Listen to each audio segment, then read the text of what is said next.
You ready to pick up the boy? Let's go get the boy. School is out, let's go pick up the boy. I don't have any AC in the car, so it is what it is. Okay, so while we're picking up the boy, let's talk. Why do I love this Roadtrek so much? Okay, so first, maybe I should introduce myself. Hi, I'm Anne, single mom of Alex. And in 2019, when I retired from the Navy, all I really knew about retirement life was that I didn't want to get another job, and I wanted to still continue traveling even when I'm retired, only this time I get to choose where to go. Getting an RV seemed like the most logical choice. Now, it did occur to me to just start traveling in my car, which I had a Honda CR-V at the time, especially because my car was already paid off, so that would have been pretty simple to just travel in the car. And I didn't have enough cash to just buy an RV outright. So I knew I'd have to get like a loan of some sort, which was not my first choice. However, as a single mom, even though I've got full legal and physical custody of my son, and obviously I would never put my son in danger, I just heard too many horror stories of people like calling CPS on you when they notice that a child is traveling long term. So traveling in my car with a kid seemed like too high of a risk. So I felt like a camper van was necessary, and let me tell you, no regrets. So glad that I landed on the Roadtrek. Now, what is a Roadtrek? A Roadtrek is a brand of Class B RVs, and Class B RVs are vans that are converted into camper vans, usually by a manufacturer, although arguably, if you do your own conversion, it's also still a Class B. But Roadtrek is a company that took, back in the day, Dodge and Chevy vans, and then they converted it. They raised the roof, they added the kitchen, they did all the things. And so when you bought a Roadtrek, you knew you were getting a very compact, easy to ride camper van. It's honestly perfect. And today we're going to talk about the 5 reasons that I chose a Roadtrek as my camper van of choice. And the first reason is it's really just a van, which means it's easy to drive this. So if you know how to drive a van or a car or a truck, you know how to drive a Class B, whether it's a Roadtrek or another brand. I don't have to learn how to drive and navigate like a 30-foot vehicle. I don't have to learn how to tow a trailer, and not just the driving, but I can park pretty much anywhere a car can park. Like, I'm a little bit longer than a car. I think I'm 21 feet. There are some exceptions. Driving through Seattle with this guy was a huge mistake. I did it, but I regret it. So a vintage Roadtrek is built on a Dodge or Chevy chassis, van chassis.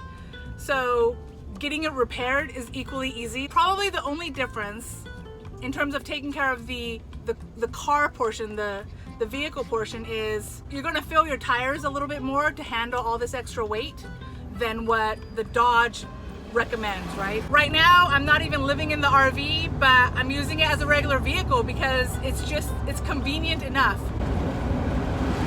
Just a few more weeks before I get AC. When I lived in Italy, I also didn't have AC. Just roll down the window. I bought this RV, by the way, without test driving her. And I've done that for all but one car. Is that just me? I don't know. So a wasp appeared today. Ooh, that's never fun. Chaos ensued. Yeah. How was class? Good. I didn't do anything. On play days, since I'm on Act 5, and Act 5 is the final act. It's a good act to be in, right? I guess. Finale. Finale? Finale. Finale? I feel like finale sounds better. One of the things I love about a motorized vehicle, so this doesn't have to be a Class B necessarily, but I love that after I find a place to park, if there's no reason why I want to get out of the RV, I don't have to. I can just seamlessly go into the house. But also, if I'm sleeping in the bed in the middle of the night and something spooks me, something makes me feel like I'm unsafe and I just need to leave, I can go from my bed to the front, and I'm also ready to go. I don't have to hitch the trailer to the back of my truck or whatever's pulling it. I don't have to make sure Alex or the dog or anything else is like moved into the truck so we can leave.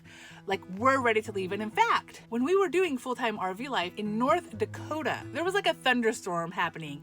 And in the middle of the night, it occurred to me that my campsite was literally all dirt, which means in the morning, there was a high chance I was gonna be stuck in the mud, which did happen to me in Wyoming, so that was not a fun experience. But instead of waking Alex up and getting everything good to go, I just went from the bed and moved the RV. Alex was literally still in bed. Now, I didn't go far because all I wanted to do was to go from my very wet and muddy campsite, literally just a few yards to the main road that was asphalt, right, concrete. So the fact that I could just crawl to the front and leave and put our vehicle in a much safer location, that's priceless, honestly. I can't even imagine what I would have done.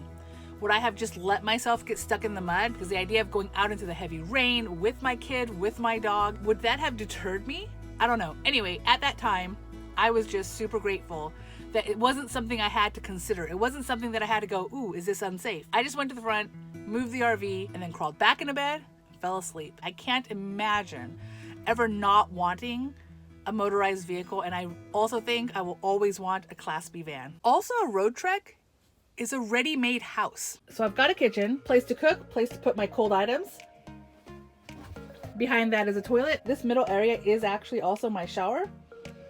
Of course, I've got my bedroom. I have an AC unit, fans. When we start getting into like the trailer world, sometimes it'll have all these things, sometimes it won't. You can literally buy an empty trailer and fill it with what you want. While I'm not against necessarily building out my own van, like that's a learning curve. That's a learning curve that's gonna probably cost not only extra time, but money. And my plan in 2019 was as soon as I was out of work, as soon as Alex was done with school, like we went on the road that day. I didn't have to literally build everything myself. Roadtrek has already thought of all the things I'm gonna need anyway. And I don't know if this is true of literally every camper van, but I find that at least the vintage Roadtreks, pretty easy to make modifications to. In a future video, I will let you know the changes I made to this RV, some of which are maybe a little controversial, just a little. Oh, and something that was really important to me, I can stand. I'm 5'6.5" and when I'm in the main portion of the van, I've got plenty of headspace, which I love. I think being able to stand in your home is always so important. Now, when I get to the bedroom side of the house, there's a step which does make me taller, and that means that I can't quite, like, I would call this my bad posture height,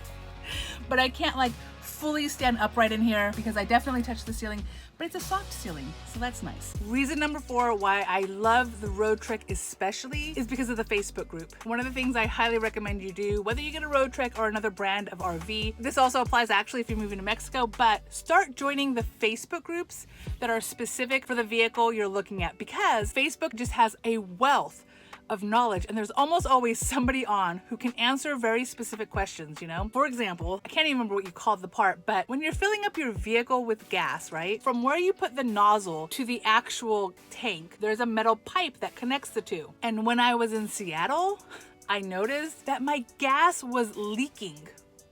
Yes, leaking. Literally, as I was filling my RV, I would notice little drops happening on the ground, and at first I was like, I wonder what that is. And upon closer inspection, turned out that was my gas. That was my gas as it was going to the gas tank, like literally leaking onto the ground. Now, obviously this required a part, and the first mechanic went into whatever system he went into and could not find the proper part for this Roadtrek. But when I went onto Facebook for the make and model of my RV, people knew literally the part number and where to order the part from online. So I was able to go online, order the part, and then present that part to the mechanic. And once they had the part, obviously the mechanic knew what to do and they welded it on. All of that was fine. And I have so many more examples of how these Facebook groups, specifically again, the Roadtrek Facebook groups, I don't know how this happened, but Roadtrek owners not only love their vehicles and therefore know a lot about them, but they love each other. They want to help other Roadtrek owners with any problem they might have. Like, it's honestly the best Facebook groups I've ever seen in my life. There isn't the cattiness that happens, at least a little bit, in most other Facebook groups. And the 5th reason why I got this Roadtrek, honestly, don't tell my dad. I know that the type of travel life I envisioned for myself definitely included RV life, but it also included the potential for flying to other countries, which would mean that my RV would have to be stored somewhere. And the size of this RV is just small enough to where I knew my dad would be okay with letting it sit on his property for the 6 months or 3 years, during which time I decided to go to Mexico. But if I had gotten like a Class A or even like a larger Class C, I feel that it would have taken so much of my dad's driveway space that he would have found it super inconvenient and super upsetting. But it's literally because I knew this Class B, again, easy to drive, which meant my dad not only didn't mind that it was on his property for 3 years, he didn't mind every month going into the RV, turning it on, and kind of doing a check, not on the RV side of the house, which obviously takes more expertise, but just on the car side of the house. It's literally the reason why I think I was able to essentially abandon my car for 3 years, come back and have minimal damage to her. The mechanic was legitimately surprised when I told him that this has basically been sitting for 3 years and how great the van was doing. So yeah, those are my 5 reasons why I am so glad that I got this Roadtrek and why I can't see myself ever getting rid of it. And if you've got your own RV, super curious as to what model you decided to go with, and if you've had it for a while, whether you've got any regrets on it, because this baby is a keeper.